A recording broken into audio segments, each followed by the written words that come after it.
The room was silent, thick with the scent of expensive cigars and cold sweat. 25 of the world's most dangerous men stood frozen, their eyes locked on a steel vault that had remained sealed for 48 hours. They had flown in cryptographers from London, safecrackers from Chicago, a disgraced math prodigy from MIT, and even a former CIA codebreaker who had cracked nuclear launch sequences. All of them failed. 5 minutes remained until the deadline. If the vault didn't open, the acid inside would destroy the ledger, and the entire Castellano empire would crumble to dust.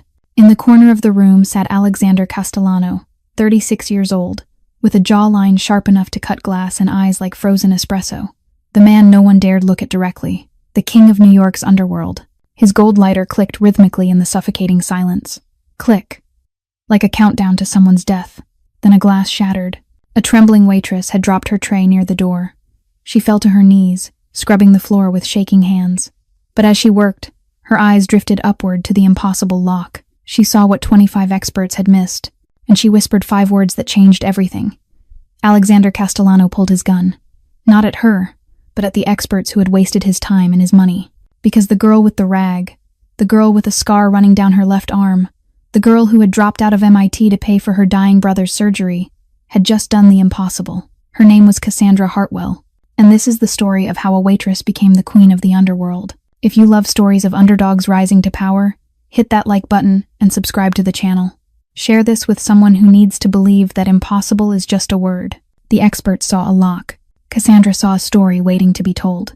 6 hours before that fateful moment, Cassandra Hartwell woke at 4 a.m. in a rundown apartment in the South Bronx. The steady drip of water from a rusted pipe echoed through the darkness, like the heartbeat of a dying house. She lay still for a few seconds, listening to the wheezing sound of Noah's breathing coming from the next room.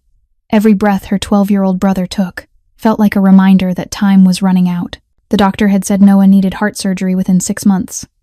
The cost was $250,000. Cassie didn't even have $250 in her bank account. She slid out of the worn-out bed, careful not to make a sound. The floor was icy beneath her bare feet. She passed her mother's room and glanced through the cracked door. Margaret Hartwell lay there with silver hair spread across the pillow, eyes shut tight, lashes twitching with restless unease. Alzheimer's was slowly devouring her memories, day by day. Just last week, her mother had wandered off for 3 hours in the middle of a winter night. The police found her shivering on a street corner, asking for directions home to a husband who had been dead for 5 years. Cassie taped another note to the door.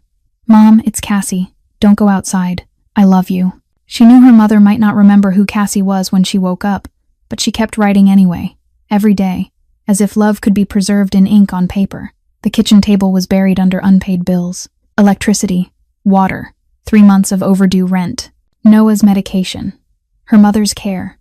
Cassie had done the math hundreds of times, even working 3 jobs a day. Mornings as a supermarket cashier from 5 to 11. Afternoons cleaning offices from 12 to 5. Nights serving at the Obsidian Room from 8 until 2 in the morning. It still wasn't enough. The debt kept rising like the tide, and she was nothing more than a grain of sand trying to stop the ocean. Her eyes fell on the long scar running down her left arm, the pale pink skin still wrinkled and never fading. 5 years earlier, on a rainy November night, her father had been driving home after delivering an antique watch he had spent 3 weeks repairing. Cassie had been in the passenger seat, laughing with him about a math problem she had just solved at MIT. Then headlights flared, metal screamed against metal, and her world shattered. Her father died instantly. Cassie survived with a scar and the crushing debt he left behind. She was forced to drop out of MIT in her final year, abandon her dream of becoming a mathematician, leave everything behind and return to this apartment to care for her mother and her brother. Sometimes, in the dead of night, she still dreamed of MIT lecture halls, dreamed of equations dancing across blackboards, dreamed of the life she should have had. Then she woke up, and Noah's labored breathing dragged her back into reality.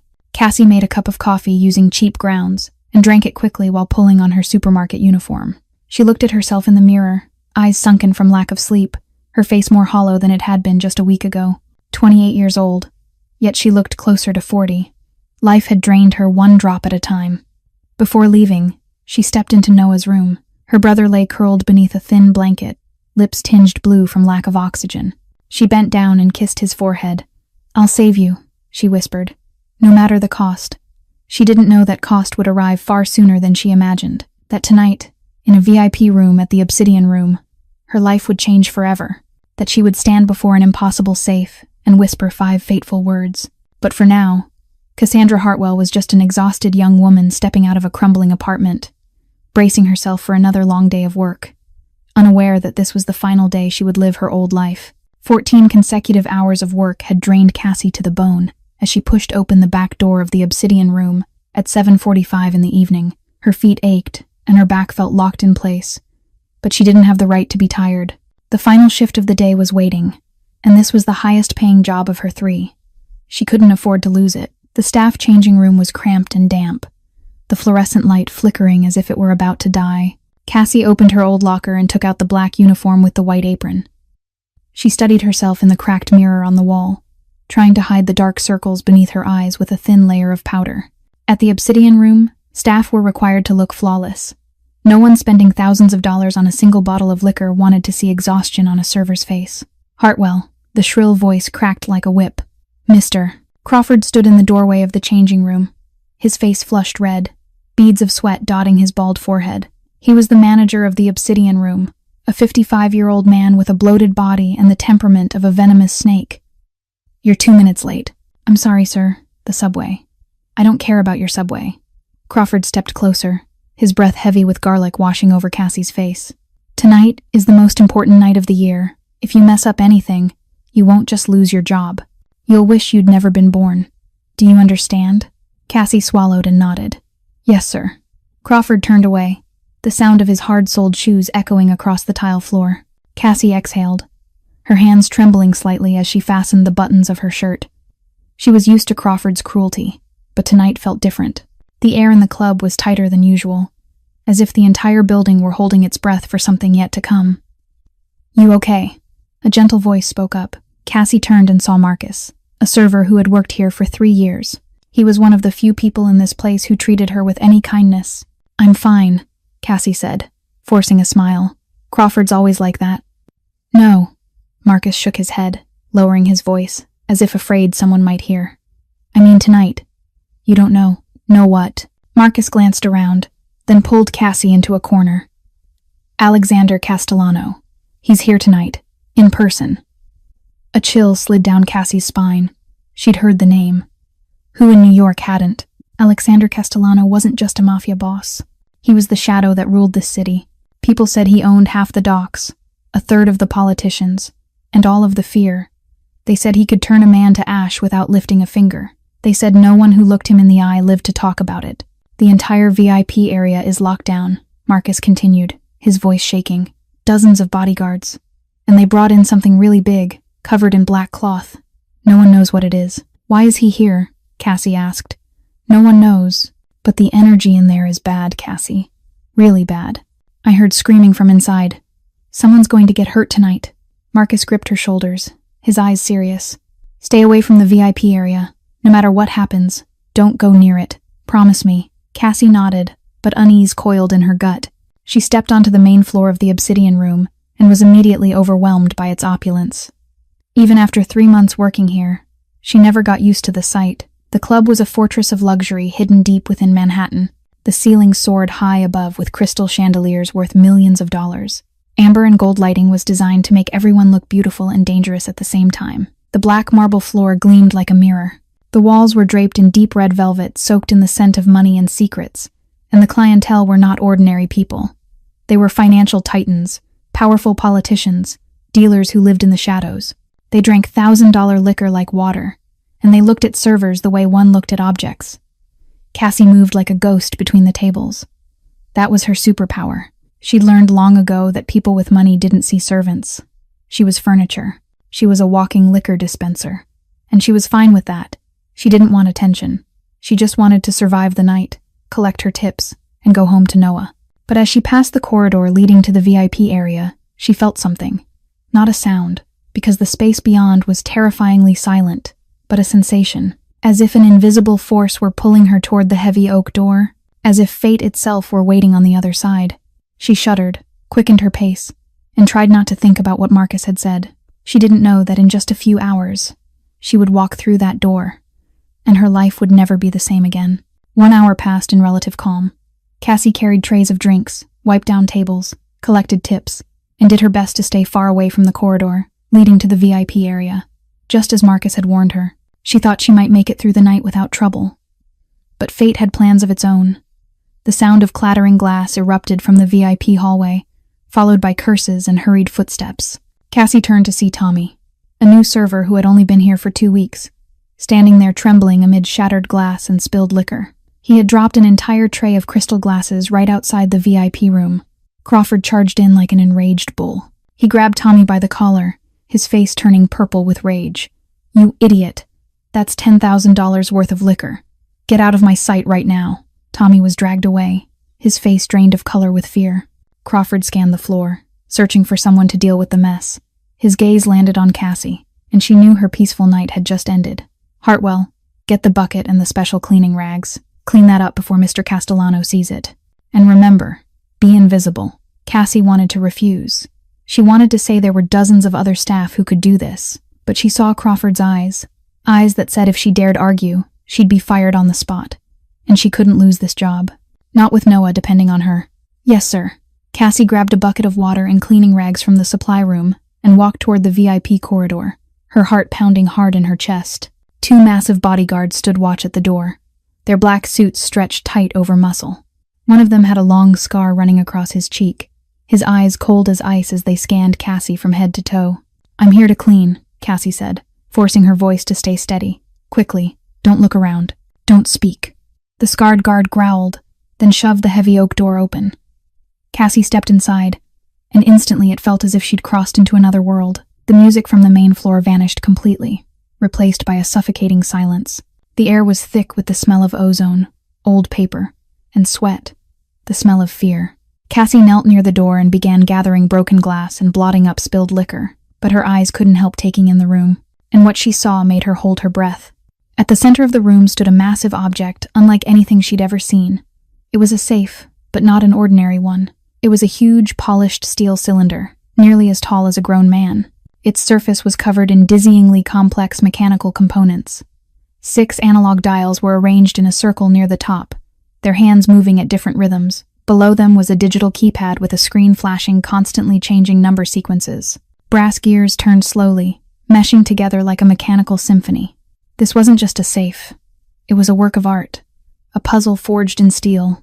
Surrounding it were 25 men, all of them looking exhausted and desperate. Cassie counted at least 6 laptops, running lines of scrolling code. Technical drawings lay scattered across the floor. Medical stethoscopes rested on tables, and electronic devices she couldn't name were strewn about. A man with a heavy German accent wiped sweat from his brow, eyes glued to his computer screen. Another, with silver hair and a tweed jacket, studied an ancient book, lips moving as he murmured to himself. A third pressed a stethoscope to the surface of the safe, straining to hear what lay within. But they all shared the same expression. Failure. And then Cassie saw him. Alexander Castellano sat in a leather armchair in the darkest corner of the room. He didn't move. He didn't speak. He simply sat there like a statue carved from granite in danger. Cassie saw him for only a second, but the image burned into her mind as if seared by hot iron. He was younger than she'd imagined, maybe 36 or 37. A jawline sharp as a blade, jet black hair slicked back to perfection. A tailored black suit fitted down to the last millimeter, likely worth more than Cassie's entire apartment. But the most terrifying thing was his eyes. Dark brown, like frozen espresso, devoid of warmth or mercy. The eyes of a man who had stared at death and never flinched. In his hand was a gold lighter, rolling steadily between his fingers. Click. The sound echoed through the silence like a countdown, like the heartbeat of death itself. Cassie quickly lowered her head and kept wiping the floor, her hands trembling. She shouldn't look. She shouldn't be here. She just needed to clean up and disappear, exactly as Crawford had ordered. But even as her eyes stayed on the floor, her mind kept working. It was absorbing everything. The experts were focused on the digital keypad, trying to hack the computer system. But Cassie saw the 6 analog dials above, and something in the way their hands moved held her gaze. There was a pattern there.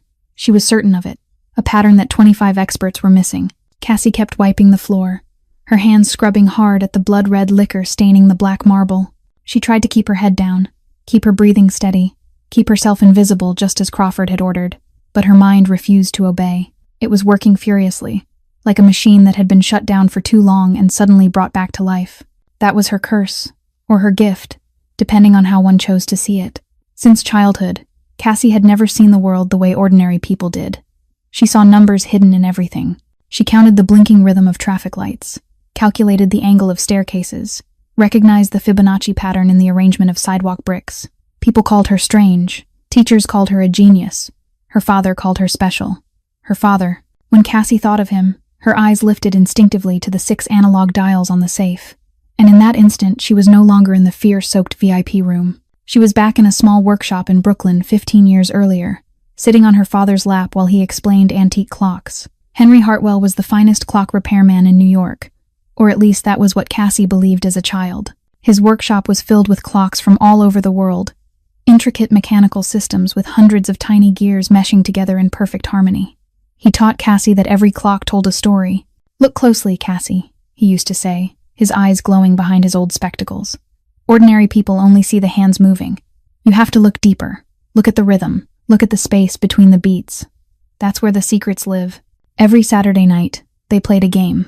He would place 5 or 6 antique clocks in front of her and adjust the hands according to a hidden rule.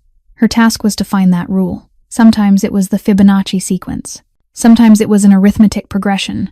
Sometimes it was something far more complex that he invented himself. Every lock tells a story.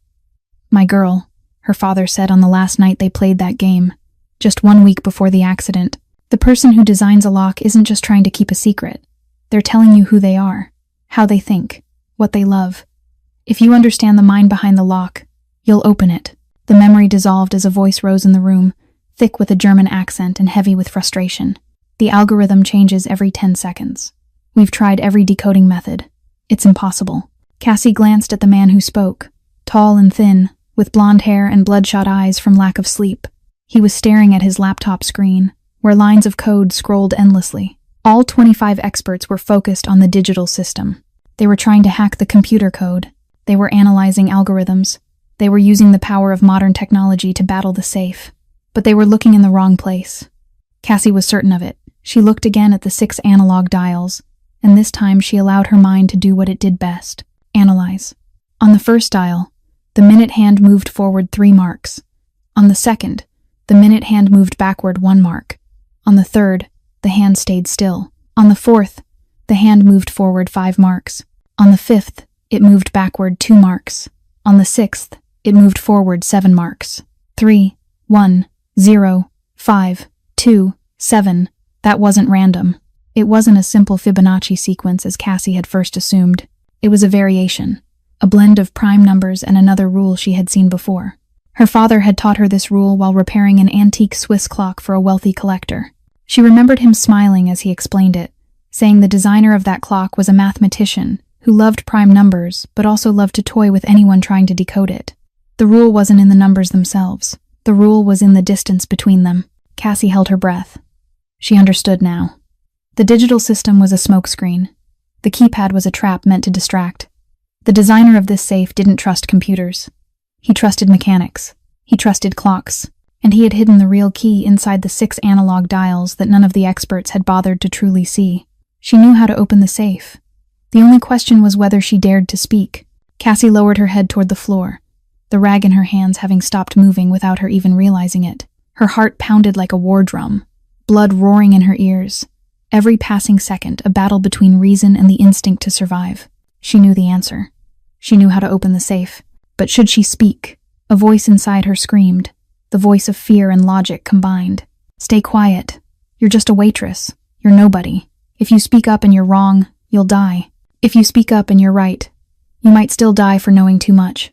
This is Alexander Castellano, the man who turns people to ash.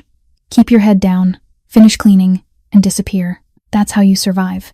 Cassie clenched the rag so tightly her fingernails dug into her palms until they nearly bled. That voice was right, completely right. She shouldn't be involved in this. She shouldn't be here. All she had to do was stand up, walk out of the room, and forget everything she had seen. Then another voice cut through the silence, cold and lethal. The voice of Alexander Castellano himself. "How much longer?" "5 minutes, sir," a man replied, his voice trembling. 5 minutes. Cassie remembered what she had overheard when she entered the room. If the safe didn't open, the acid inside would destroy everything. And if that happened, Alexander Castellano would be furious. She had seen what he was capable of when calm. She didn't want to imagine what he would do after losing everything. And she would be right here, in this room, when that fury erupted. But that wasn't the real reason she hesitated. The real reason was Noah, her little brother lying in a hospital bed, his fragile heart growing weaker each day. $250,000, a sum she would never earn even if she worked herself to death. But Alexander Castellano might carry that amount in the pocket of his suit. If she helped him, would he reward her? Or would he kill her for knowing too much? Cassie didn't know. She couldn't calculate people. She only knew how to calculate numbers. 4 minutes, the voice announced, like a funeral bell.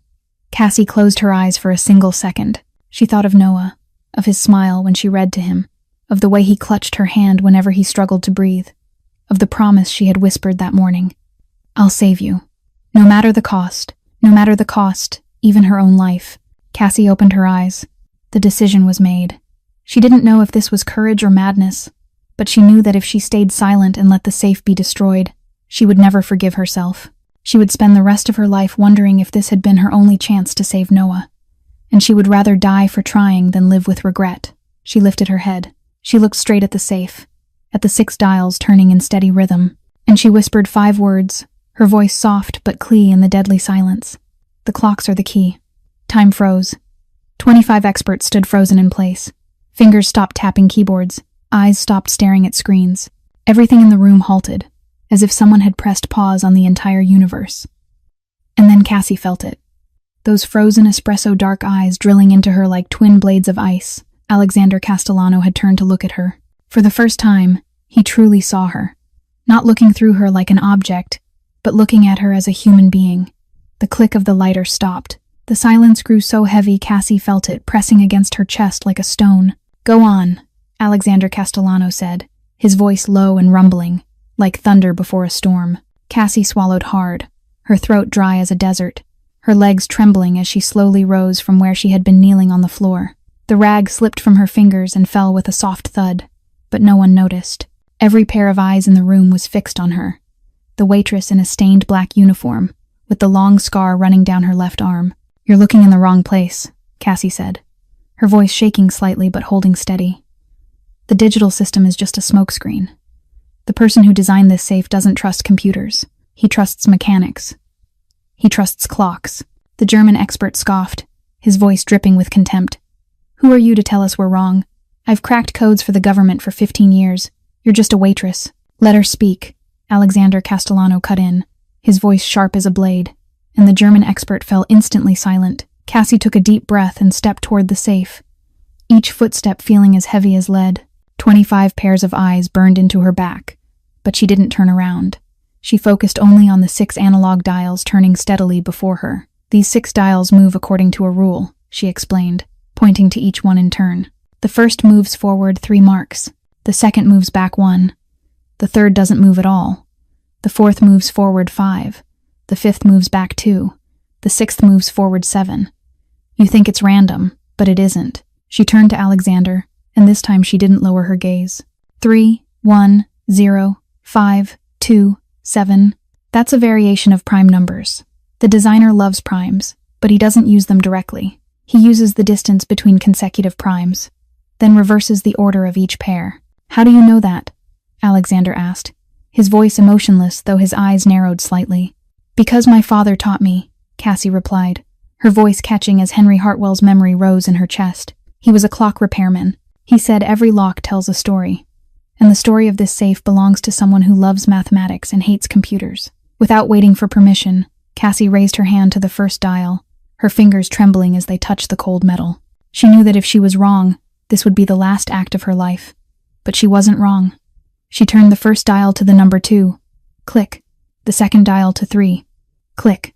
The third to 5. Click. The fourth to 7. Click. The fifth to 11. Click. The sixth to 13. Click. The first 6 prime numbers. 2, 3, 5, 7, 11, 13. For a long, endless moment, nothing happened. Cassie felt her heart stop. Had she been wrong? Was she about to die? Then a sound filled the room. Not gunfire, but machinery. Gears inside the safe began to turn, locking into place with a smooth, musical precision. The thick steel door slowly opened, releasing a breath of cold air and the scent of old paper. Inside lay a black leather ledger, thick and ancient, holding every secret of the Castellano Empire. The room sank into absolute silence. 25 experts stood frozen like stone statues, mouths open, eyes wide. They had worked for 48 hours with equipment worth millions of dollars, and a waitress had done what they couldn't in 30 seconds. Alexander Castellano rose from his leather chair. He moved slowly, each step echoing across the marble floor like the count of death itself. Then he drew his gun. Cassie held her breath, her heart tightening. This was it. This was where she died, but the barrel didn't point at her. Alexander turned and aimed the sleek black weapon at the trembling group of experts. 25 men, his voice said, cold as ice. 48 hours, $10 million, and a waitress solved it in 30 seconds. He pulled the trigger. The gunshot cracked through the room. One expert collapsed to the floor, blood pooling dark beneath the golden light. The others screamed, dropped to their knees, begged for mercy. But Alexander didn't look at them. His frozen espresso eyes were locked on Cassie. And for the first time, she saw something in them that wasn't cold. It was curiosity. Cassie wanted to run. Every cell in her body was screaming at her to turn around and flee this blood-soaked room, but her feet felt nailed to the floor, and Alexander Castellano's gaze held her in place like an irresistible force of gravity. He gestured toward the bodyguard with the scar across his cheek. "Roman, take this trash out. Handle them the usual way." Roman nodded and signaled to the other guards. The remaining 24 experts were dragged out of the room, their pleas and sobs echoing down the corridor before fading into nothing. The body of the man who had been shot was removed as well, leaving behind a dark smear of blood on the marble floor. Cassie stood there alone with Alexander Castellano in a room that now felt emptier and more terrifying than ever. "Sit down," Alexander said, pointing to the chair across from his own. It wasn't an invitation. It was a command. Cassie walked to the chair on trembling legs and perched on the edge as if ready to bolt at any second. Not that she could escape. She knew that. Still, her survival instincts wouldn't let her relax. Alexander sat opposite her, the gun still in his hand but no longer aimed at anyone. He studied her in silence for so long that Cassie felt herself teetering on the edge of madness. Finally, he spoke, his voice low and even, like water flowing beneath ice. "Name." "Cassandra Hartwell," Cassie answered, her voice hoarse. "Cassie."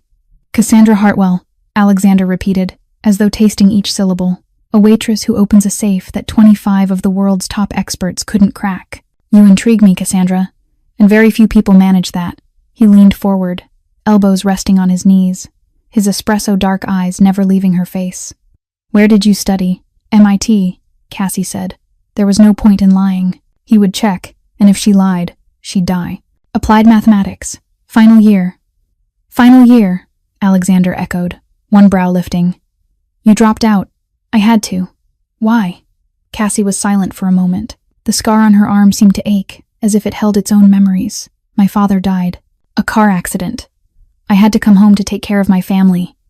"Family," Alexander repeated, his voice still emotionless, though his eyes narrowed slightly, taking everything in.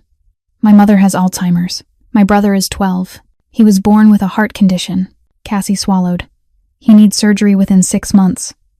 It costs $250,000, and you don't have the money." "I work 3 jobs a day," Cassie said, forcing calm into her voice, though bitterness seeped through. "Morning cashier at a supermarket, afternoons cleaning offices, nights serving here. I sleep 4 hours a night, and it's still not enough." Alexander said nothing. He simply looked at her, his gaze traveling from her sleep-starved face to her stained uniform, then settling on her left arm, on the long scar running from elbow to wrist, pale pink and raised against her skin. "That scar," he said, his voice dropping slightly. "From the accident." Cassie nodded faintly, instinctively lifting her hand to cover it as if it were something shameful. "My father died on the spot. I was trapped in the car for 2 hours before rescue arrived. Glass cut my arm. The doctor said I was lucky the artery wasn't severed." "Lucky," Alexander repeated, his tone carrying something Cassie couldn't decipher. Contempt, irony, or understanding. He stood and walked toward her. Cassie stiffened, her heart racing, but he didn't draw his gun. Instead, he bent down and reached out, taking her wrist with a gentleness that startled her. He lifted her arm and examined the scar under the golden light. His thumb traced along the ridged skin slowly, as if reading a story written in scar tissue and pain. "Who did this to you?" he asked, his voice so low it was almost a whisper. "No one," Cassie replied, her voice trembling from the unexpected touch. "It was just an accident. Just bad luck." Alexander lifted his head and looked straight into her eyes. And in that moment, Cassie saw something in those icy eyes. Not cruelty, not contempt, but understanding, as if he too knew what loss felt like, as if he carried scars of his own that no one could see.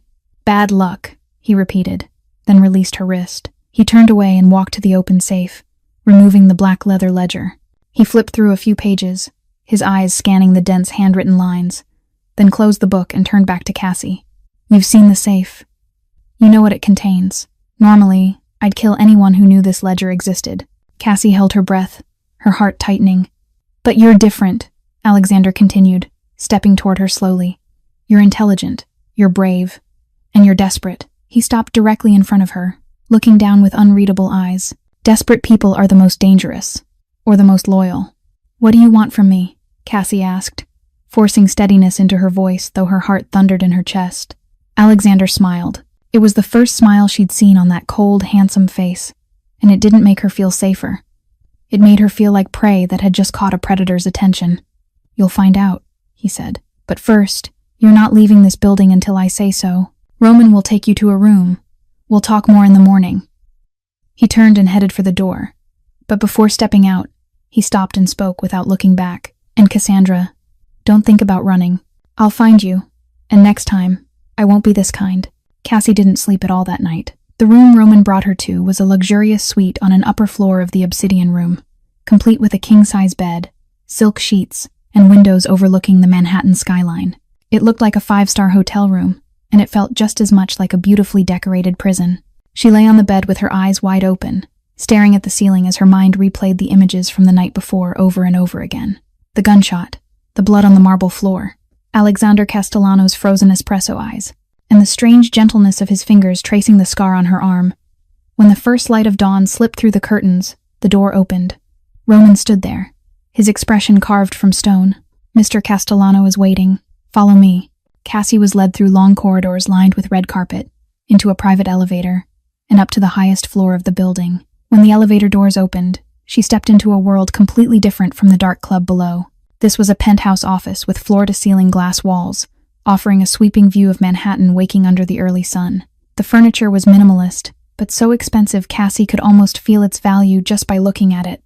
And in the center of the room stood Alexander Castellano, facing the glass wall, a cup of coffee in his hand, his back to her. He had changed suits, now wearing charcoal gray with a white shirt and black tie. His hair was still perfectly slicked back. He looked like a powerful businessman, rather than the Mafia Boss who had killed a man in front of her less than 12 hours earlier. "Sit down, Cassandra," he said, without turning around.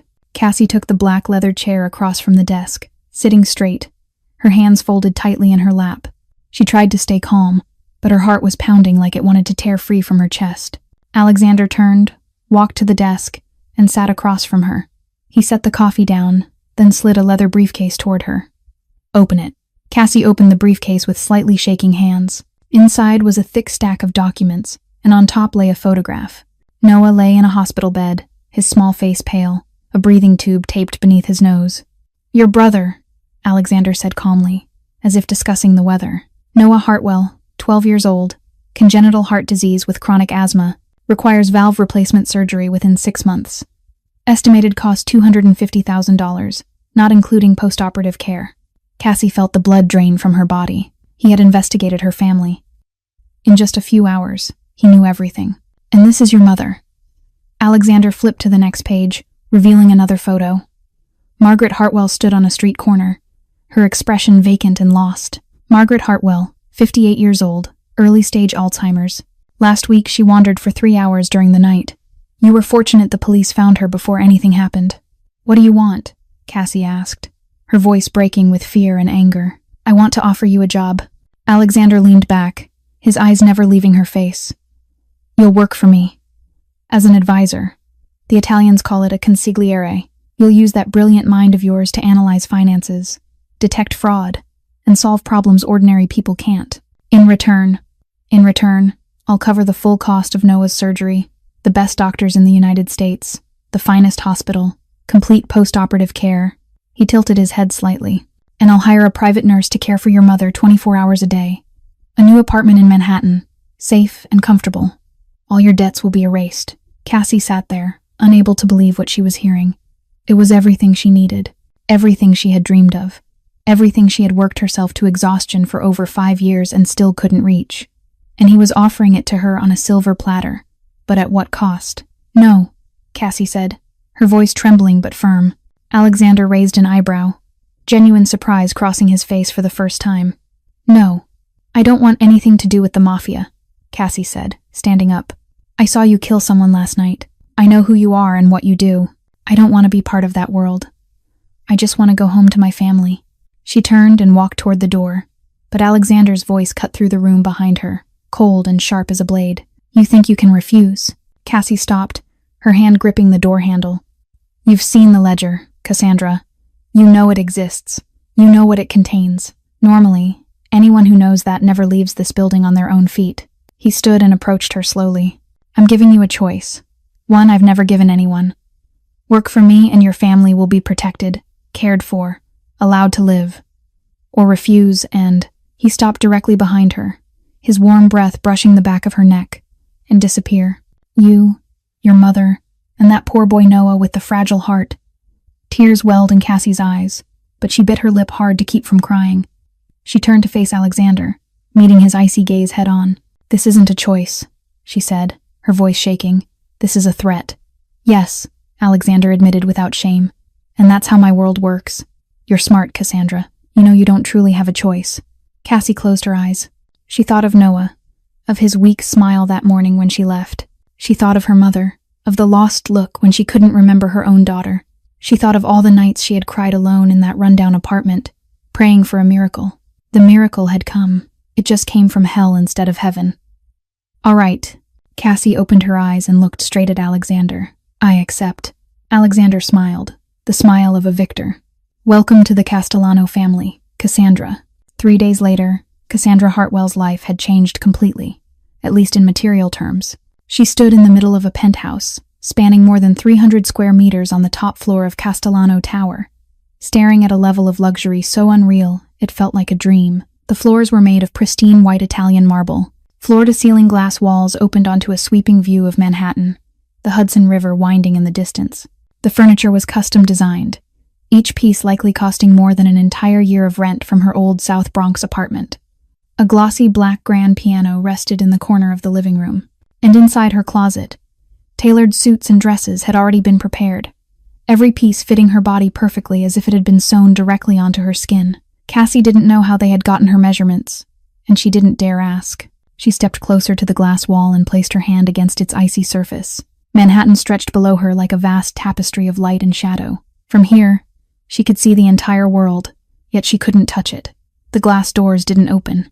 The elevators required a special access card, and Roman, the scarred bodyguard, stood watch in the hallway 24 hours a day. It was beautiful like heaven and imprisoning like hell. She was a bird in a golden cage. The soft chime of the elevator pulled Cassie from her thoughts. She turned to see 2 people step out. The first was a young man, perhaps 33 or 34, with neatly styled dark brown hair and a smile bright enough to belong in a toothpaste advertisement. His face resembled Alexander's, the same sharp jawline and high nose, but softer, more approachable. His navy blue suit was flawless, without a single wrinkle. Hello there, he said cheerfully, stepping forward with his arms open as if greeting an old friend. You must be Cassandra. I'm Gabriel Castellano, Alexander's cousin. I've heard so much about you. He took her hand and shook it warmly, but Cassie was observant. She noticed that Gabriel's eyes didn't smile along with his lips. They were far colder than his grin, measuring her, weighing her, as if she were a chess piece on a board he was already planning to move. What did he tell you about me? Cassie asked, keeping her tone neutral. That you're the genius who opened the safe 25 experts couldn't crack, Gabriel replied with a laugh that made Cassie uneasy. Very impressive. Alexander is rarely impressed by anyone. You must be very special. I was just lucky, Cassie said modestly. Lucky. Gabriel tilted his head, his smile unchanged. No, don't diminish yourself like that. We value talent here. You'll be treated like family. Family. The word echoed in Cassie's mind like a warning bell. She didn't trust Gabriel. There was something in his calculating gaze, in the way he studied her so carefully beneath his friendly exterior, that made her feel like a rabbit under a wolf's watchful eye. Then she noticed the second woman. She had been standing silently behind Gabriel the entire time, only now stepping into the light, and Cassie immediately understood that if Gabriel was a hidden danger, this woman was an open one. She appeared to be around 30, tall and model thin, with long glossy black hair cascading over her shoulders. Her beauty was sharp and striking, emerald green eyes and lips as red as blood. The tight black dress she wore likely cost more than Cassie's entire previous annual salary. But the most frightening thing wasn't her beauty. It was her gaze. Those emerald eyes looked at Cassie as if she were an insect meant to be crushed beneath a Louboutin heel. "Vanessa Rinaldi," the woman said coolly, "daughter of Don Rinaldi, a longtime ally of the Castellano family." She stepped closer, her eyes sweeping Cassie from head to toe with undisguised contempt. "So this is the waitress Alexander is suddenly so interested in. I hear you opened the safe. Impressive. But don't think it means anything." "I don't think anything at all," Cassie replied calmly. "Good," Vanessa smiled, the expression sharp as a blade. "Because you should know your place. You're just his newest toy. Something to amuse him. When he gets bored, you'll disappear like all the others before you." She tilted her head, black hair spilling over her shoulder. "And remember this. Alexander belongs to me. We'll be engaged this year. Don't get ideas." Vanessa turned and walked away, her heels clicking against the marble floor like a threatening countdown. Gabriel watched her go, then turned back to Cassie with a rehearsed apologetic smile. "Don't mind Vanessa. She's a little hot-tempered, but she's right about one thing." He leaned closer, lowering his voice as if sharing a secret. "In this place, you need to know where you stand. Alexander can give you everything, but he can also take it all away. Be careful, Cassandra." Gabriel gave her shoulder a light pat and stepped back into the elevator with Vanessa. The doors closed, leaving Cassie alone in the luxurious, chilling penthouse. She stood there, staring through the glass wall at the bustling city below. She had escaped the rundown apartment in the South Bronx. She had escaped the 3 jobs that drained her body dry. She had escaped the mountain of bills and the hopeless desperation, but she had walked into a new prison, one with glass walls and marble floors, one filled with enemies lurking in the shadows, and she didn't know whether she would survive long enough to see Noah healthy again. On the morning of the 5th day since Cassie moved into Castellano Tower, Alexander appeared at the door of her penthouse with an unexpected announcement. "Get in the car. I'm taking you to see your brother." Cassie didn't have time to ask questions. She hurried after Alexander down the private elevator and into a sleek black Rolls-Royce waiting in the underground garage. Roman was in the driver's seat, his face as expressionless as ever. During the 30-minute drive through the streets of Manhattan, Cassie didn't say a word. She sat rigid, hands clenched tightly in her lap, her heart pounding with a mixture of anxiety and fragile hope. She hadn't seen Noah for 5 days, the longest stretch since their father died. When the car stopped in front of Presbyterian Hospital, Cassie almost couldn't believe her eyes. This was one of the finest private hospitals in New York, a place people like her never even dreamed of entering. Alexander led her through the main lobby, where nurses and doctors lowered their heads in greetings that blended respect with fear. They took the elevator to the 12th floor, the advanced pediatric cardiology wing. When the door to the hospital room opened, Cassie saw Noah. Her brother lay on a pristine white bed, small and fragile amid tubes and machines. But unlike the public hospitals Cassie had known, this room was bright and warm. Fresh flowers sat on the table. A large television played a cartoon. And most importantly, color had returned to Noah's cheeks. "Cassie!" Noah cried out, his eyes lighting up like stars when he saw his sister. Cassie rushed to his bedside and wrapped her arms around him, careful not to disturb the lines. Tears spilled freely. She breathed in the familiar scent of hospital soap in Noah's hair and felt the weak but steady rhythm of his heart beneath the thin gown. "I missed you," Noah whispered, his small arms clinging tightly to her back. "But Cassie, they said I'm going to have surgery. The doctor said I'll get better. I'll be able to play soccer like the other kids." Cassie lifted her head and looked into his clear eyes shining with a hope she hadn't seen in years. "That's right. You'll get better," she said, her voice breaking. "I promise." A doctor entered the room, nodded respectfully to Alexander, then turned to Cassie. "Miss Hartwell, Noah's surgery has been scheduled for next week. We'll be using the most advanced technique to replace the heart valve. The success rate is 98%. He'll be able to live a normal life after recovery." A normal life. The words rang in Cassie's mind like a bell from heaven. Noah squeezed her hand, his eyes glowing with excitement. "See? I'll be fine. You don't have to worry anymore." Cassie couldn't speak. She only nodded, tears streaming down her face as she held her brother close. They stayed at the hospital for 2 hours. Cassie read stories to Noah, laughed with him about new cartoons, and pretended everything was normal, as if she hadn't sold her soul to the devil for this moment.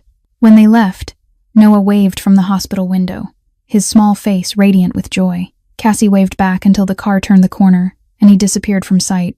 Then she broke down. Sobs tore from deep in her chest, tears spilling uncontrollably. She cried from relief, from gratitude, from guilt, and from 1,000 other emotions she couldn't name. She had tried for so long, she had carried too much for too many years, and now, finally, her brother would live. Alexander said nothing. He stared out the window in silence while Cassie cried beside him. Then, without a word, he reached into his jacket pocket, pulled out a crisp white handkerchief, and placed it gently into her palm. Cassie took it and wiped her tears with trembling hands. She glanced at Alexander. He was still looking out the window, his face unreadable, but there was something in that small gesture, that respectful silence, that made Cassie realize that maybe, just maybe, beneath all that ice, there was still a heart that knew how to beat. 2 days after visiting Noah, Alexander summoned Cassie to the main conference room of Castellano Tower. It was the first time she had ever been called into a real meeting, and the moment the heavy oak doors opened, she knew this would not be an easy morning.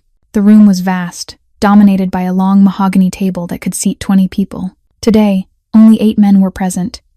8 powerful capos of the Castellano Empire, men who controlled different corners of New York, from the docks to casinos, from construction to transportation.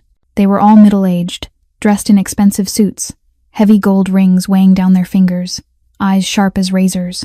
When Cassie entered behind Alexander, every gaze in the room snapped toward her, and she knew immediately that not a single one was friendly. "This is Cassandra Hartwell, my new advisor," Alexander said calmly, as if announcing the weather. Silence stretched for 3 seconds. Then a snort of laughter broke out from the far end of the table. "Advisor?" The man laughing was heavy-set, with a thick bull-like neck and thinning hair slicked back with glossy gel. Cassie recognized him from the file Alexander had shown her earlier. Salvatore Russo, capo of construction, one of the longest-serving members of the organization. "You give a waitress girl an advisor's seat? Is this a joke, Alexander?" More laughter rippled around the table. Cassie stood still, her face expressionless, but inside her blood was boiling. She was used to contempt. She had endured it for 5 years, from drunk patrons at the Obsidian Room to cruel bosses like Crawford. But this contempt was different. It was open, more vicious, and far more dangerous. "She looks like she just stepped out of a bar," another capo added, a thin man with a narrow mustache and rat-like eyes. "Alexander, I respect you, but this is an insult to all of us. We've served this family for decades, and you put some girl from nowhere above us?" "She opened the safe," Alexander said, his tone unchanged. "The safe that 25 of the world's top experts couldn't open. In 30 seconds. Silence fell again, but this time it was uneasy. Salvatore cleared his throat. Suspicion still etched across his face.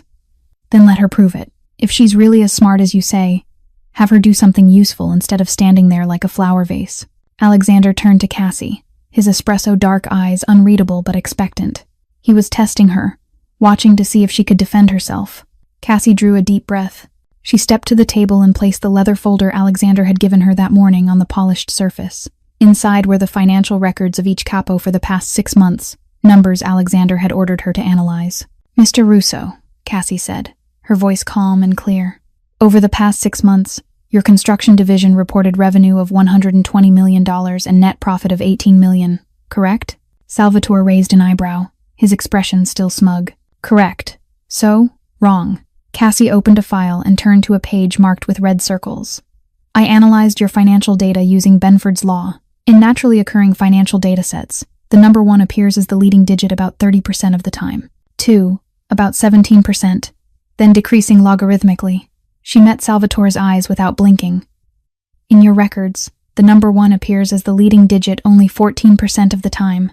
5 and 6 appear with abnormal frequency.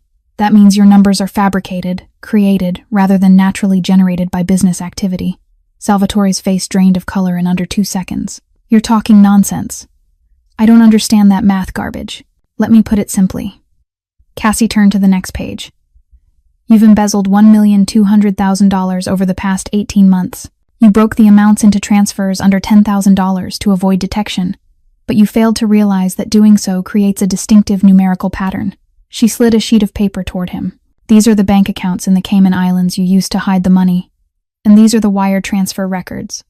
The room plunged into lethal silence. Salvatore sprang to his feet, his face turning purple with rage. You bitch! You dare accuse me? He lunged toward Cassie, but before he could touch her, a gunshot cracked through the air. Salvatore collapsed to the floor, blood pooling from his knee. Alexander stood at the end of the table, the gun still smoking in his hand, his face carved from ice. No one touches my advisor. He walked over to Salvatore, who was groaning on the floor, and looked down at him as one might look at an insect. She's right, isn't she, Sal? $1,200,000. My family's money. Salvatore said nothing, clutching his leg and moaning. Alexander gestured to Roman.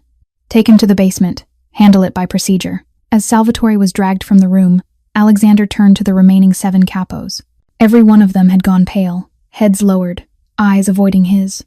Does anyone else want to call my advisor a waitress girl? Silence was the answer. Alexander nodded, then turned back to Cassie. For the first time, she saw something like satisfaction flicker in his cold eyes. Continue your analysis. Audit every remaining account. Cassie nodded, her heart still racing but her voice steady. Yes, sir. She had proven her worth, paid for with someone else's blood. After the incident with Salvatore Russo, Cassie realized her standing within the Castellano family had shifted. The capos no longer looked at her with contempt.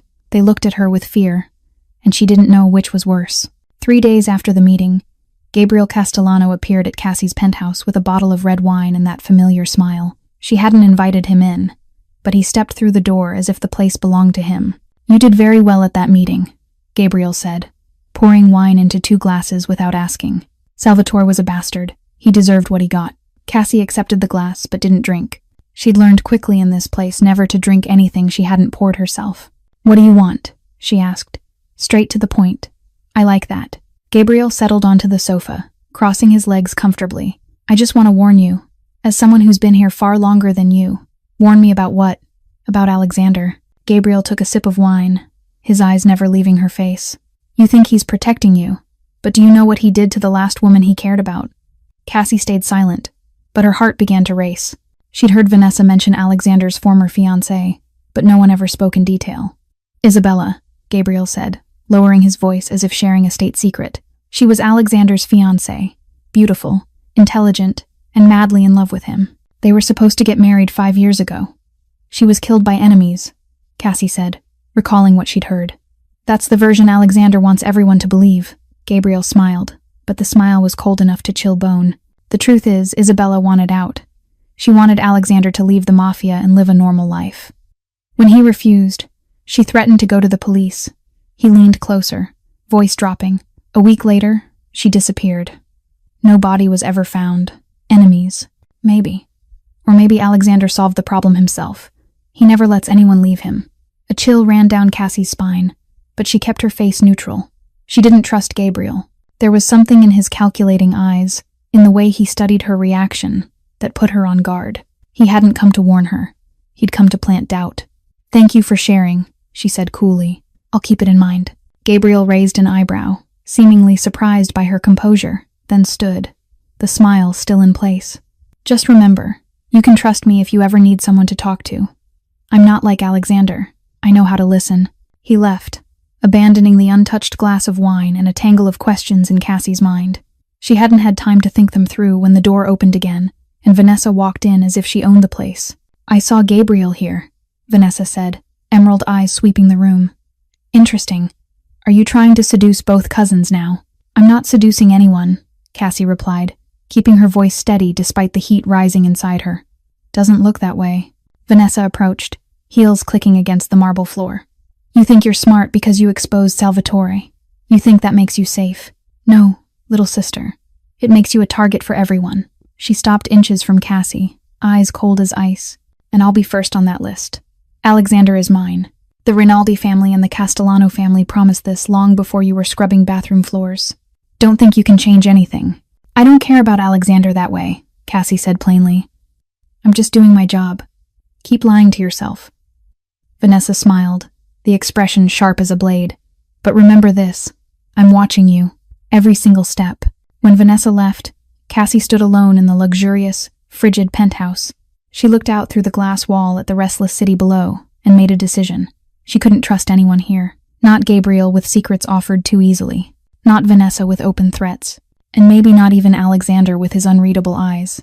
From now on, she would do what she did best. Observe, gather data, analyze behavior. She would figure out who the real enemies were, who the allies might be, and who was hiding what. Because in this world, information was a weapon. And Cassie wouldn't let ignorance be the thing that killed her. That night, Cassie couldn't sleep. Gabriel's words kept spiraling through her mind without pause. Isabella, the vanished fiancé. Alexander possibly having handled the problem himself. She knew she shouldn't trust Gabriel, but the seed of doubt had already been planted, and it was growing in the dark. Around 2 a.m, she slipped on a thin robe and stepped out onto the penthouse balcony, hoping the night air might quiet her thoughts. But when the glass door slid open, she realized she wasn't alone. Alexander was standing in the corner of the balcony, his back against the steel railing, a glass of whiskey in his hand. He had removed his jacket, wearing only a white shirt with the top 2 buttons undone. His usually perfect slicked-back black hair had fallen slightly across his forehead, and his espresso dark eyes were fixed on the Manhattan skyline with an expression Cassie had never seen before. Weariness, loneliness, and perhaps pain. Cassie turned to go back inside, but Alexander's voice cut through the darkness. "Stay." It wasn't a command. This time it sounded like a request. Cassie hesitated for a second, then stepped closer and stopped beside him at a careful distance. They stood in silence for a long time, looking out at the sleeping city below. Millions of lights shimmered like fallen stars, beautiful beyond words and cruelly lonely. "Gabriel spoke to you," Alexander said suddenly, his voice lower than usual. Cassie wasn't surprised that he knew. In this world, walls listened and shadows watched. "He told me about Isabella," she replied honestly. There was no point in circling the truth. Alexander was quiet for a long moment. He took a sip of whiskey, moonlight cutting sharp lines of light and shadow across his angular face. "And what did he say?" "That I killed her." He implied it. Alexander let out a soft laugh, but there was no humor in it. It was bitter and tired. Gabriel has always been good at twisting the truth. It's his particular talent.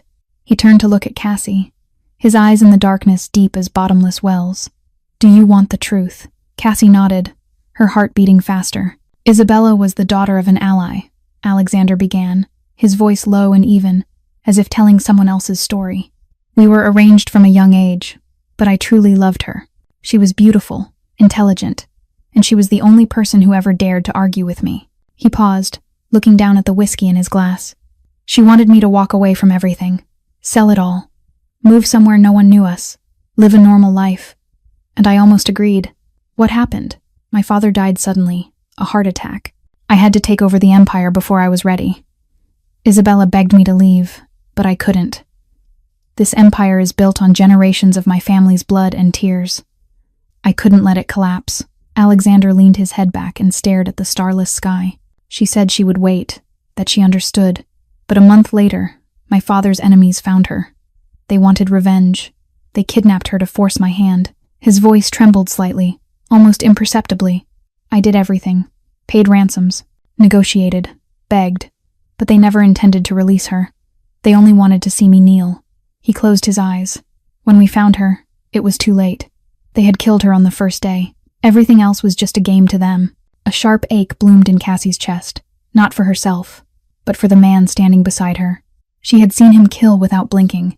She had seen him threaten and command with ruthless calm. But now, under the moonlight, she saw a different Alexander, a man who had lost the woman he loved and had never forgiven himself. "I'm sorry," she said softly, barely louder than a breath. Alexander turned toward her, and for the first time, his eyes weren't cold. They were warmer, softer, and filled with pain. "You're the first person who said that to me, and truly meant it." He lifted his hand slowly, as if afraid she might pull away. His fingers brushed her left arm, where the long scar lay hidden beneath the thin fabric. "We all have scars, Cassandra," he murmured, his fingers tracing the line of the scar through the cloth. "Yours are on the outside, mine are buried inside." Cassie couldn't breathe. His closeness, the warmth of his hand, the mingling scent of whiskey and expensive cologne made her head spin. She knew she should step back, She knew this was dangerous, but her feet refused to move. "Scars don't make you less beautiful," Alexander said, his voice lower now, closer. "They prove you survived. They prove you're strong." He leaned in, closing the distance until Cassie could count the individual black lashes framing his eyes. "Do you know what intrigues me most about you? Not your brilliant mind, not the way you open the safe." He paused, his gaze searching hers as if trying to read every thought. "It's the way you look at me. You don't look at me with fear like everyone else. You look at me as if you're trying to understand me." "And I am trying," Cassie whispered, her voice rough. Alexander smiled, the first real smile she had ever seen on his face. It made him look younger, softer, and dangerous in an entirely different way.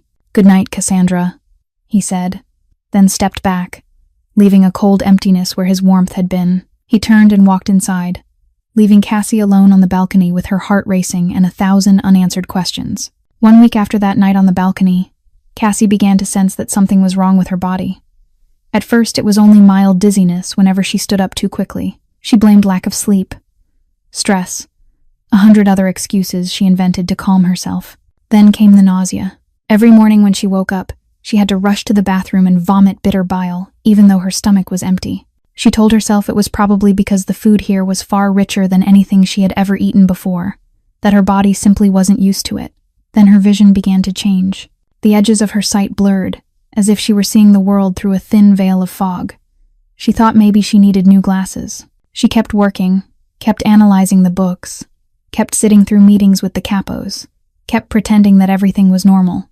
She didn't want to appear weak in a place where weakness meant death. But on the 10th day, her body refused to cooperate any longer. She was having dinner with Alexander in the main dining room, discussing a port merger, when suddenly the world began to spin. The plate in front of her smeared into a wash of color. Alexander's voice sounded distant, as if coming from the end of a tunnel. She tried to reach for her glass of water, but her hand wouldn't obey. "Cassandra," Alexander's voice cut through, sharp with concern. Cassie wanted to answer, wanted to say she was fine, but her lips wouldn't move. She felt her body tilt to the side, then everything dissolved into darkness. The last thing she remembered was the sensation of someone catching her before she hit the floor. When Cassie woke up, she was lying in her bed in the penthouse. Harsh light pouring in through the windows told her it was daytime, which meant she had been unconscious for at least 12 hours. A middle-aged man in a white lab coat stood beside the bed, checking the display of a medical device. Alexander was in the corner of the room, his back against the wall, his espresso dark eyes fixed on her with an expression she had never seen before. Not cold, not calculating, but worried, truly worried. "She's awake," the doctor said, turning to Alexander. "I'll report the test results now." "Say it," Alexander ordered, his voice tight as a drawn wire. The doctor cleared his throat, his face grave. "Miss Hartwell is suffering from arsenic poisoning. The dosage was low, but administered continuously over approximately 1 week to 10 days. Someone has been poisoning her slowly, carefully enough not to raise suspicion, but fast enough to cause serious damage if it hadn't been discovered in time." Cassie felt the blood in her veins turn to ice. Poisoned. Someone had been trying to kill her. A sound like an explosion filled the room. Alexander slammed his fist into the wall, his knuckles breaking through the plaster, blood seeping from his hand. "Who?" he roared, his voice like thunder. "Who dared to touch what's mine?" The doctor stumbled back several steps, his face drained of color. Cassie had never seen Alexander lose control like this. Even when he shot Salvatore, he had been cold and deliberate. Now he looked like a wild animal in a killing rage. He stormed to the desk and swept everything onto the floor with a deafening crash. "Roman," he shouted. "Bring everyone from the kitchen, everyone who's handled her food and drinks. Now." "Alexander," Cassie said, her voice weak but steady. "Wait." He turned toward her, his eyes still blazing with fury. "You need rest. Let me handle this." "No." Cassie forced herself upright, her head still spinning. "If you torture them one by one, you won't find the real culprit. You'll only make them more careful." Alexander froze. His breathing was still harsh, but his gaze sharpened with attention. "You have another way.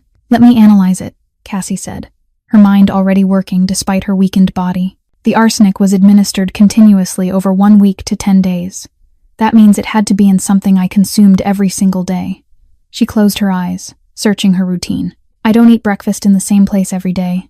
Lunch changes depending on meetings. Dinner is sometimes with you, sometimes alone." She opened her eyes as realization struck. But there's one thing I take every day without exception. Herbal tea. Every morning. The same kind. Alexander lifted a brow. Who supplies your tea? Cassie met his gaze, and she knew they were thinking of the same person.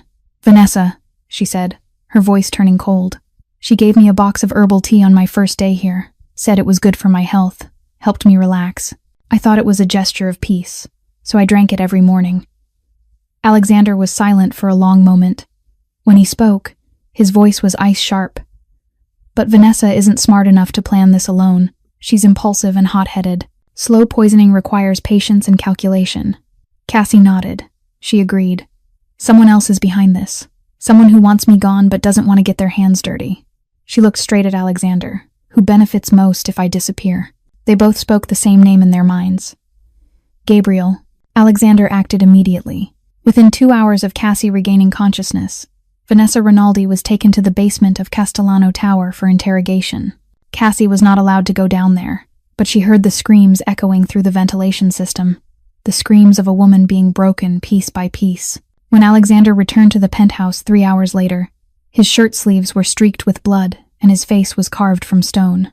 He said that Vanessa had confessed. She had been slipping arsenic into the tea under Gabriel's instructions. Gabriel had promised to marry her and give her the position she wanted when he took power. Cassie asked what he meant by taking power, even though she already knew the answer.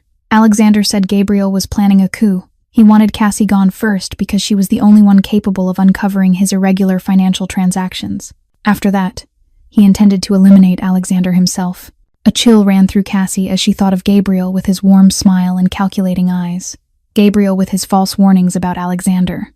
Gabriel, who had planted doubt in her mind from the beginning. Cassie asked what would happen now. Alexander said he would deal with Gabriel, but Gabriel had disappeared since that morning, and no one knew where he was. He had people searching the entire city. Alexander stepped closer and placed a hand on her shoulder, telling her to stay inside and not leave for any reason until Gabriel was found. Roman would guard her around the clock. Cassie nodded and intended to obey, but fate had other plans. 2 hours after Alexander left to direct the manhunt, Cassie's phone vibrated. A message appeared from the number of Presbyterian Hospital where Noah was recovering after a successful surgery. It said her brother had developed a serious post-operative complication and needed emergency intervention immediately, and that she should come to the hospital at once. Cassie's heart stopped. Noah, the brother she had sold her soul to save. She did not think or analyze. For the first time in her life, her brilliant mind was completely overridden by emotion. She only knew that Noah was in danger, and she had to reach him. She ran for the door, but Roman blocked her path, reminding her of Alexander's orders. Cassie screamed that her brother was dying and told him to move. Roman hesitated. He was loyal, but he also knew about Noah and Cassie's love for him. He said he should call Alexander first. Cassie said there was no time, shoved past him, and ran into the elevator. She hit the button for the basement, her heart racing, her thoughts reduced to a single word repeating over and over. Noah. She burst out of the building, hailed a taxi, and shouted the address of Presbyterian Hospital. During the 20-minute drive through Manhattan, she prayed. She had never been religious, but now she begged any higher power that might listen to let Noah live and not take him away. When the taxi stopped at the hospital entrance, she threw money at the driver and ran inside. She rushed to the reception desk, breathless, calling Noah's name and saying he was her brother. The receptionist checked the system and looked up in surprise, saying Noah Hartwell was in recovery on the 12th floor, his condition stable, with no reported complications. Cassie froze. There were no complications. The message had been fake. It was a trap. She turned to run, but it was too late. A large hand clamped over her mouth from behind, and a sweet chemical smell flooded her senses. Chloroform. She struggled and tried to scream, but her body was already weakened by arsenic poisoning. The world spun and dimmed. The last thing she saw before losing consciousness was Gabriel Castellano's face. His friendly smile twisted into the victorious grin of a predator. He whispered close to her ear that he had warned her, and that in this world she needed to know her place. Darkness swallowed her. When Cassie opened her eyes again, she was no longer in the hospital. She lay on the cold concrete floor of an abandoned warehouse, her hands bound behind her with rough rope. Pale light from a few overhead bulbs illuminated rusted shelving and old shipping containers. Standing in front of her was Gabriel Castellano, looking at her without any attempt to hide his cruelty. He said cheerfully that she was finally awake and welcomed her to the last day of her life, Cassandra Hartwell. Cassie tried to sit up, her head still ringing from the chloroform, and her body weak from the arsenic that hadn't yet fully left her system. The rope bit into her wrists, scraping her skin until it burned. She scanned her surroundings, her mind forcing itself to work despite the desperation of the situation. An old warehouse, likely on the outskirts of New York, judging by the silence outside. Weak light filtering through high windows told her it was late afternoon. She had been unconscious for at least 4 to 5 hours. 3 of Gabriel's men were positioned around the warehouse, all armed, all watching her like prey. "You know, Cassandra," Gabriel began, circling her slowly like a wolf savoring a rabbit's fear. "I actually admire you. You're smart, brave, and you did what no one else could. You made Alexander Castellano soften." He scoffed, the sound sharp with bitterness. "Alexander, the Ice King of the underworld, the man who kills without blinking, falling for a dropout waitress from the South Bronx. The irony is beautiful." "What do you want?" Cassie asked, forcing her voice to stay steady while her heart hammered wildly. Gabriel stopped in front of her and crouched so their eyes met. The fake warmth was gone. What remained was ambition and cruelty. "I want what should have been mine," he said, his voice heavy with resentment. "The Castellano Empire, power, respect, everything my father handed to Alexander just because he was the son of the eldest brother, while I was only the son of the youngest, the one no one ever respected." He straightened and began pacing, agitation creeping into his movements. "I worked for this family for 15 years. I gave everything. I was loyal. I did all the dirty work Alexander didn't want on his hands. And what did I get? Permanent second place. Forever his shadow. So what are you going to do?" Cassie asked, deliberately stalling as she thought. "I'm taking it all," Gabriel said, smiling like a madman. "But to do that, I need money. A lot of money to buy off the remaining capos, to hire mercenaries, to start a war. And you, my dear Cassandra, are going to help me get it." He pulled a laptop from his bag and set it in front of her. "You're going to break into Castellano Tower's financial system and transfer $500 million into accounts I specify. You've got a genius brain, don't you? I'm sure you can do it. And if I refuse?" Cassie asked, already knowing the answer. Gabriel didn't reply. He simply took out his phone and played a video. Cassie's heart stopped when she saw the screen. Noah was sitting up in his hospital bed, smiling as he talked to a nurse. And just outside the glass door of the room, a man in a black jacket stood watching. One of Gabriel's men. "You see," Gabriel said lightly, as if chatting over coffee, "I've got people at the hospital. All it takes is one order and sweet little Noah will have an unfortunate accident. Maybe a breathing machine disconnects, maybe the wrong dosage of medication. There are so many ways to die in a hospital without anyone suspecting a thing." "Don't," Cassie screamed, tears spilling over. "Please, don't touch my brother." "And your mother too," Gabriel continued coldly, like reading a grocery list. "Poor Margaret with Alzheimer's. She wanders sometimes, doesn't she? It'd be very easy for her to get hit by a car while drifting through the streets at night." Cassie felt as if a knife had been driven straight into her chest. Noah and her mother, the 2 people she loved most in the world, the 2 reasons she had sold her soul to Alexander, and now they were being threatened by someone even more ruthless. "All right," she said, her voice shaking. "I'll do it. Please don't touch my family." Gabriel smiled in satisfaction. He signaled one of his men to untie Cassie and place the laptop in front of her. "Smart choice. I knew you'd understand." Cassie sat before the laptop, her hands still trembling slightly. She began to type, fingers moving with the practiced ease of someone long accustomed to this kind of work. But while her hands worked, her mind operated on an entirely different level. She remembered what Alexander had told her in the early days. "I can monitor every electronic device that accesses the Castellano Tower system. Anyone trying to breach it from the outside will be detected immediately." That was her opening. She deliberately accessed the Castellano Tower server, knowing it would trigger an alert. But that wasn't enough. She needed Alexander to know where she was. While pretending to enter passwords, Cassie typed a string of numbers into a hidden field that Gabriel couldn't see.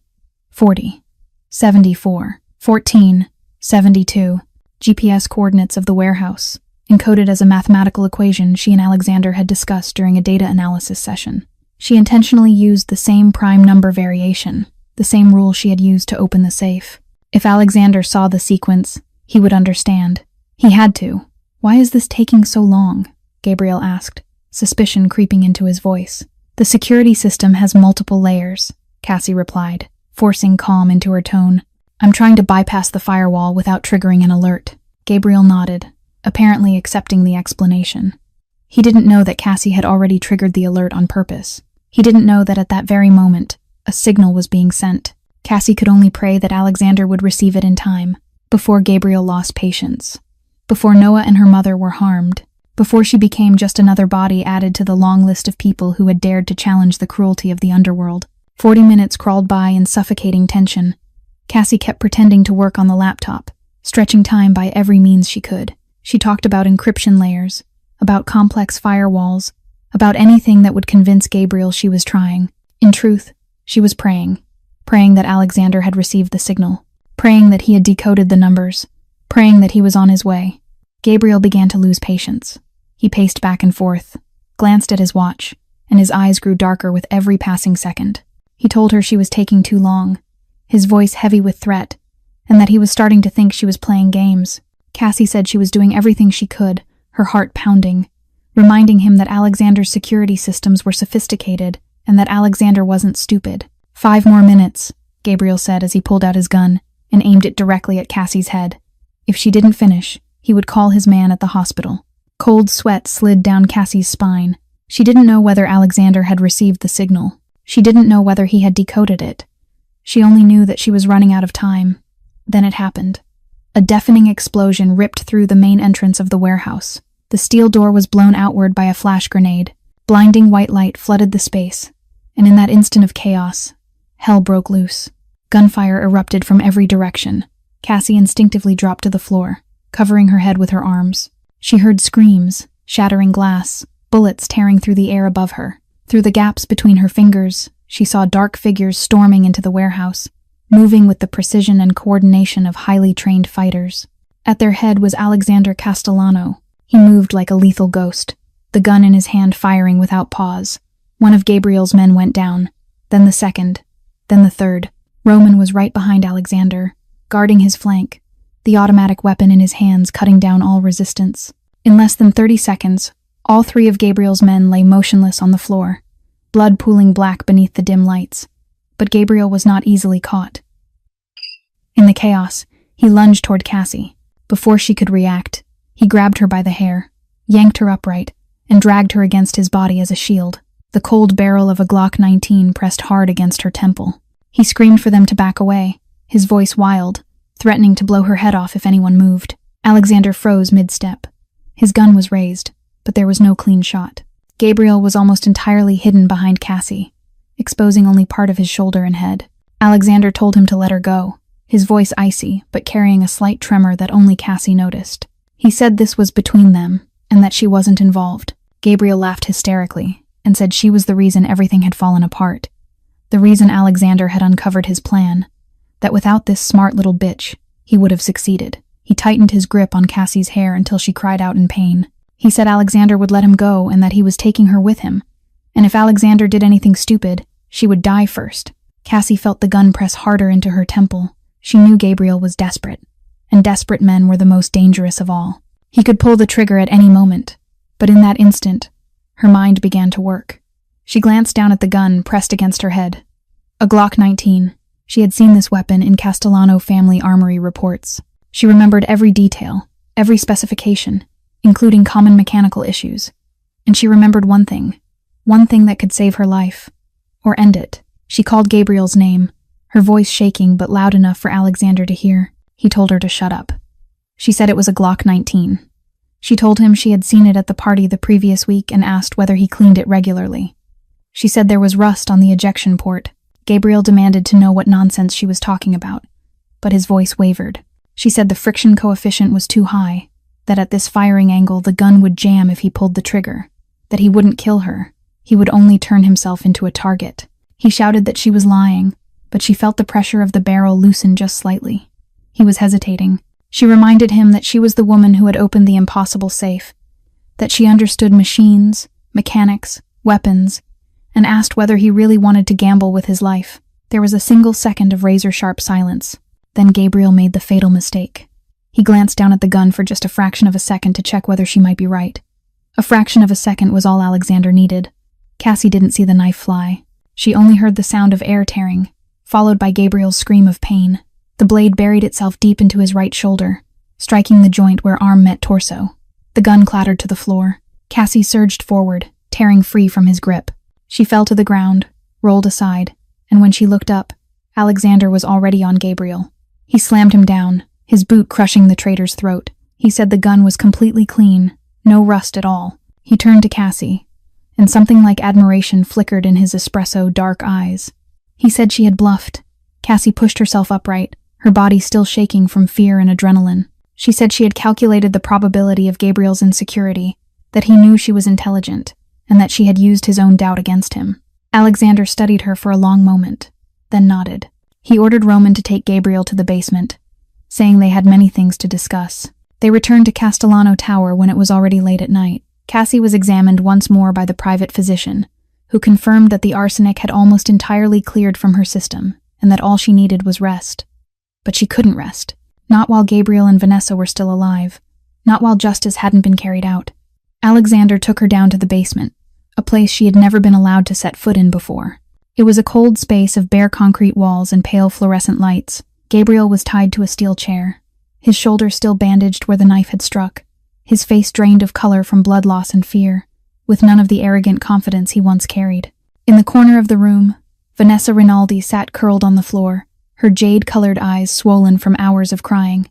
She had been interrogated for a long time, and the results had clearly been brutal.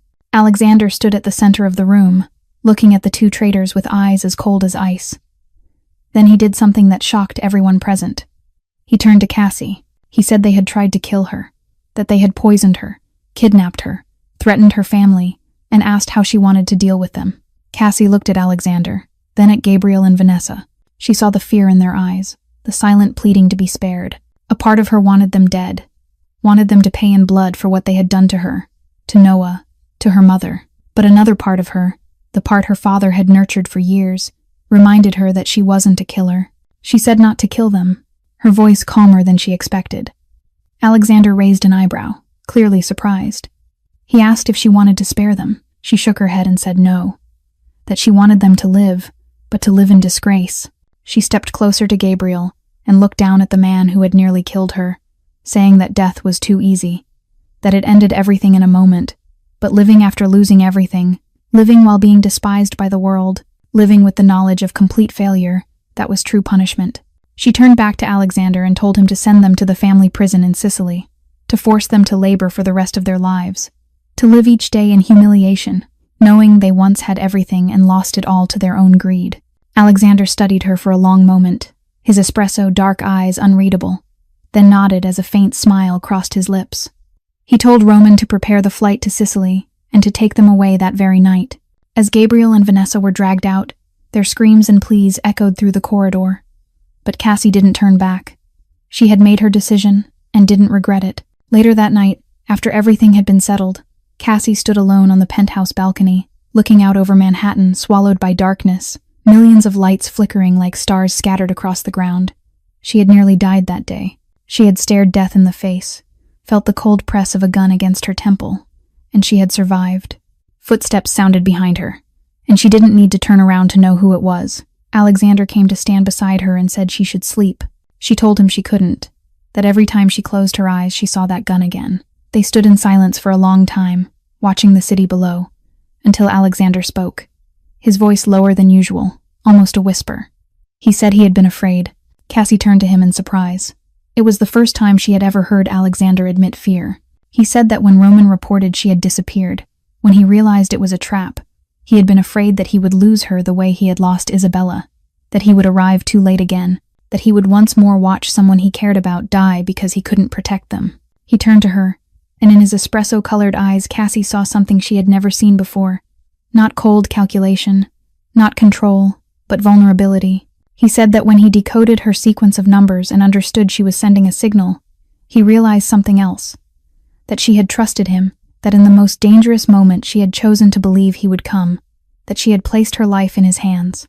Cassie replied softly that she knew he would come, that she didn't know how, but she knew he would. Alexander lifted his hand slowly, as if afraid of startling her, and his fingers brushed her cheek so lightly she barely felt it.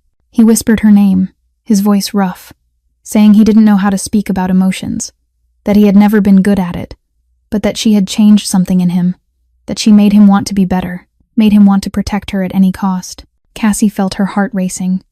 She knew she should be afraid, that the man before her was a killer, a mafia boss, a monster of the underworld. But she wasn't afraid. She only saw a lonely man trying to open his heart. She whispered his name, and he kissed her. Their first kiss wasn't fiery or demanding. It was gentle and soft, like a promise, like two lonely souls finally finding each other. When they parted, Alexander pulled a small ring from his suit pocket, the Castellano family signet engraved with a lion in solid gold. He said it wasn't a proposal, not yet, but a promise, as he slipped the ring onto her finger, telling her she was part of his family, part of him, forever, and that no one would ever be allowed to touch her again. Cassie looked at the ring on her hand, then at the man before her. She didn't know what the future would hold. She didn't know whether she could love a monster. But that night, beneath the Manhattan moonlight, she allowed herself to believe one thing, that maybe, just maybe, even monsters have hearts. 6 months later, the view from the penthouse of Castellano Tower no longer felt like a prison. It looked like a kingdom seen from above. Cassandra Hartwell stood before a full-length mirror, staring at the reflection of a woman she almost didn't recognize. The custom-tailored white suit fit her body perfectly, highlighting a lean silhouette and a presence built on confidence. Her brown hair was styled into soft waves, neatly pinned back, and on her lapel the golden lion crest of the Castellano family gleamed beneath the light. She was no longer the trembling waitress with hollow eyes from sleepless nights. She was no longer the girl kneeling on the floor of a VIP room, scrubbing marble in fear. She was Cassandra Hartwell, consigliere of the Castellano Empire, the second most powerful woman in the New York underworld. And today, she would prove it once again. Roman spoke from the doorway, his voice filled with respect, saying they were ready. 6 months ago, he had called her Miss Hartwell with thinly veiled reluctance. Now he bowed to her the way he bowed to Alexander. Cassie nodded and stepped out with the poise of a queen. She no longer lowered her gaze to avoid attention. She no longer hunched her shoulders to make herself smaller. She occupied space with the certainty of someone who owned it. The main conference room had been prepared. Cigar smoke mixed with expensive cologne and testosterone. Alexander sat at one end of the table, relaxed yet dangerous as always. At the opposite end sat Mikhail Petrov, the Russian mafia boss built like a bear with a thick beard, flanked by 3 of his men. Petrov laughed when Cassie entered and asked Alexander why his secretary was there, telling him to have her fetch a vodka. The room fell into a deadly silence. Alexander's guards tightened their grips on their weapons, but Alexander didn't move. He only smiled, cold and terrifying, and said she wasn't his secretary, and that Petrov shouldn't ask her for a drink, because she might serve something that melted his insides. Cassie didn't let her expression change. She walked to the head of the table and stood upright, like a queen before her subjects. She didn't sit. She wanted Petrov to look up at her.